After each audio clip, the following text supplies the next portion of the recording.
La guerra en Ucrania ha cambiado por completo la economía de Rusia. Hasta 2022 el país presumía de ser una gran potencia energética, vendía petróleo y gas a medio mundo y acumulaba un enorme colchón de reservas. Pero con la invasión llegaron las sanciones y Moscú se vio obligada a virar hacia una economía de guerra. Eso significa que gran parte del dinero y los recursos del país se destinan ahora a gasto militar, mientras el Estado mete cada vez más la mano en las empresas y en la industria. Pero todo esto ya lo sabéis. Así que lo que vamos a explicar aquí es cómo esa transformación está desgastando la economía rusa, qué problemas se van acumulando bajo la superficie y de qué manera Ucrania puede aprovechar esas grietas para presionar a su enemigo y, por qué no, incluso ganar la guerra, porque ¿qué problemas tiene la economía rusa? ¿Tiene alguna solución? ¿Puede Ucrania hacer colapsar a Rusia? Pues ponte cómodo, que ahora mismo te lo cuento. Al principio Rusia parecía un castillo difícil de derribar. En 2022, cuando arrancó la invasión, su economía apenas se contrajo un 1,4%. ¿La razón? La propia guerra había provocado que los precios del petróleo y el gas estuviesen por las nubes, y además Moscú había hecho los deberes antes de la guerra. El país tenía poca deuda pública y un fondo de reservas gigante, que actuó como escudo frente a las sanciones. De hecho, en 2023 y 2024 incluso llegó un aparente boom. El PIB ruso subió en ambos años por encima del 4% anual. Pero esto no tiene mucho sentido, ¿no? Si se estaba gastando una auténtica millonada en la guerra. Pues sí, pero es que ese crecimiento era un crecimiento engañoso. No venía de nuevas fábricas, de más innovación o de haber aumentado la productividad, sino de una economía que se había movilizado completamente para la guerra. Pensadlo bien, más gasto militar significa más producción de armas.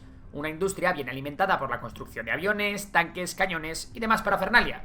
Y más guerra significa también más pagos extra para los soldados y a sus familias.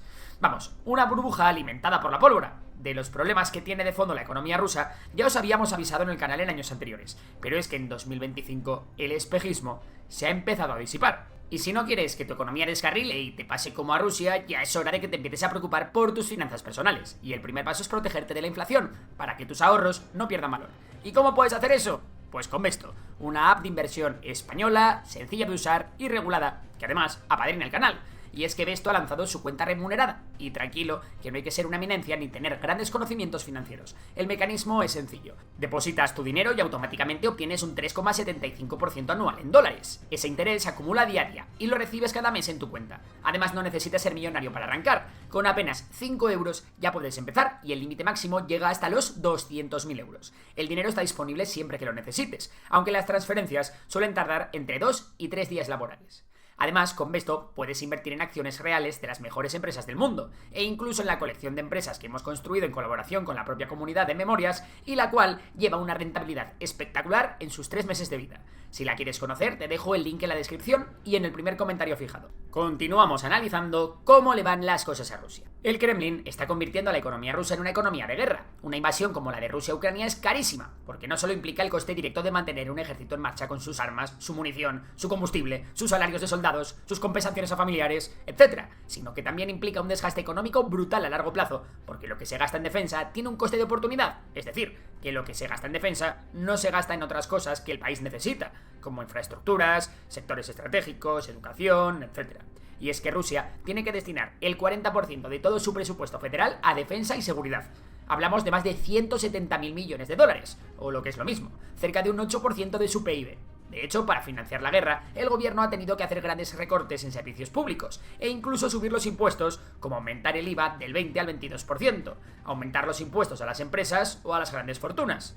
A pesar de esto, Rusia gasta más de lo que ingresa, por lo que el país también se está endeudando. Solo en 2024, Rusia aumentó su deuda un 4% de su PIB. Además, hay que tener en cuenta que los ingresos petroleros ya no son lo que eran. Os cuento, el 30% de los ingresos federales proceden del gas y del petróleo. Sin embargo, el precio medio de exportación del barril ruso ha caído a un arco de entre 51 y 59 dólares por barril. Vamos, que muchas explotaciones petrolíferas apenas son rentables, y muchas amenazan con volverse deficitarias si el barril bajase por debajo de los 50 dólares. Todo esto ha provocado que el Fondo Nacional de Riqueza se haya reducido un 71%, y si Rusia se queda sin reservas, va a tener problemas, ya que pedir dinero prestado en los mercados internacionales que tiene abiertos le va a salir muy caro.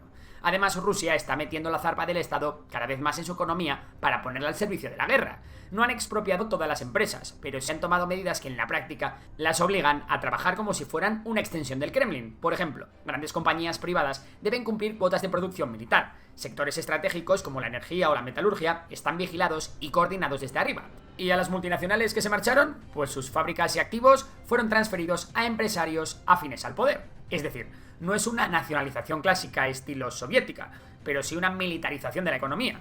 Las empresas siguen siendo privadas en el papel, pero cada vez tienen menos libertad para decidir qué producen y cómo. Aunque bueno, realmente sí que hay más de 180 grandes compañías que han pasado a estar directamente bajo control estatal. Muchas de ellas de sectores clave como la metalurgia, la química o la energía. Y si la historia nos ha enseñado algo, es que cuando un estado mete más de la cuenta las garras en la economía, no suele salir la cosa bien. En resumen, cada día de guerra es como tener un grifo abierto que vacía recursos de las arcas rusas, y cuanto más se alarga, más difícil es sostenerlo, sin que el gasto de la economía se resienta. De hecho, datos oficiales muestran que 67 de las 89 regiones rusas tenían déficits severos a finales de 2024. Pero, ¿por qué digo que este 2025 el castillo de naipes ruso está empezando a resentirse? Lo primero y más importante, la inflación está muy alta, en torno al 10%, y esto es un gran problema, porque una inflación alta es lo que puede hacer que comience la cascada de malas noticias para Rusia. ¿Y por qué la inflación es alta? Como hemos visto antes, el Kremlin gasta muchísimo más de lo que ingresa, y para cubrir ese agujero, el Estado emite deuda que compran sobre todo los bancos rusos controlados por el gobierno. ¿Y de dónde sacan esos bancos el dinero? Del propio Banco Central, que actúa como prestamista casi infinito. Vamos, que el Banco Central ruso está creando rublos nuevos para financiar el gasto militar. Y ya sabemos que cuando se da a la máquina de imprimir, la inflación es casi automática. Pero es que aún hay más, porque aún no se ha hablado de las sanciones. Muchas empresas extranjeras se fueron tras las sanciones, y aunque Rusia ha encontrado sustitutos en Turquía, China o los países del Cáucaso, no llegan a cubrir todo lo que manda Occidente. Eso genera escasez en recambios para fábricas, bienes de consumo y tecnología, lo que dispara los precios. Un móvil, un coche, un electrodoméstico o la pieza de una máquina que se ha estropeado en una fábrica de bombillas cuesta hoy bastante más que antes de 2022.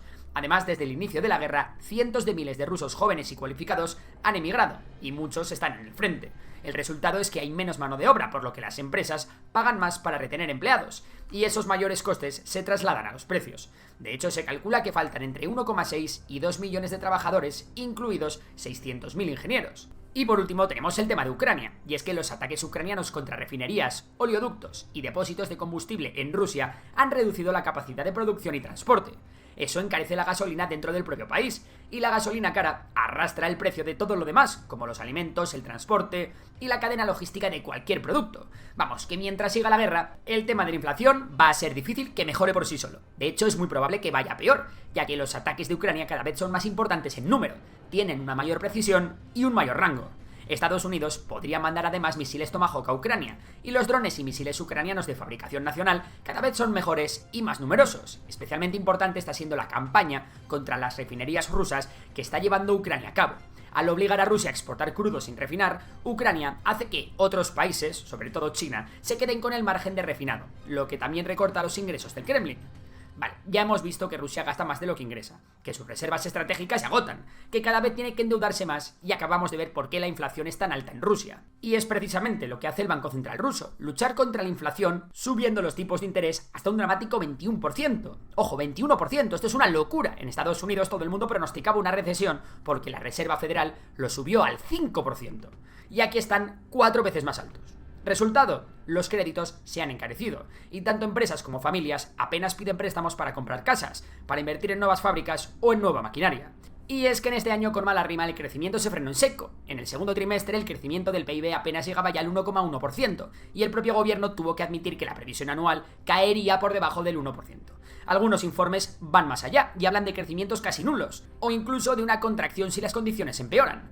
Por tanto, si la guerra continúa, el panorama económico de Rusia se convierte en un terreno pantanoso del que resulta difícil salir. El problema es que Moscú no puede sostener indefinidamente su gasto bélico con los recursos que tiene. El Fondo Nacional de Riqueza, esa hucha que acumulaba los superávits energéticos de años anteriores, se agotará pronto, lo que obligará al Kremlin a subir más los impuestos, a recortar más servicios, y estas son medidas que tarde o temprano generarán malestar social.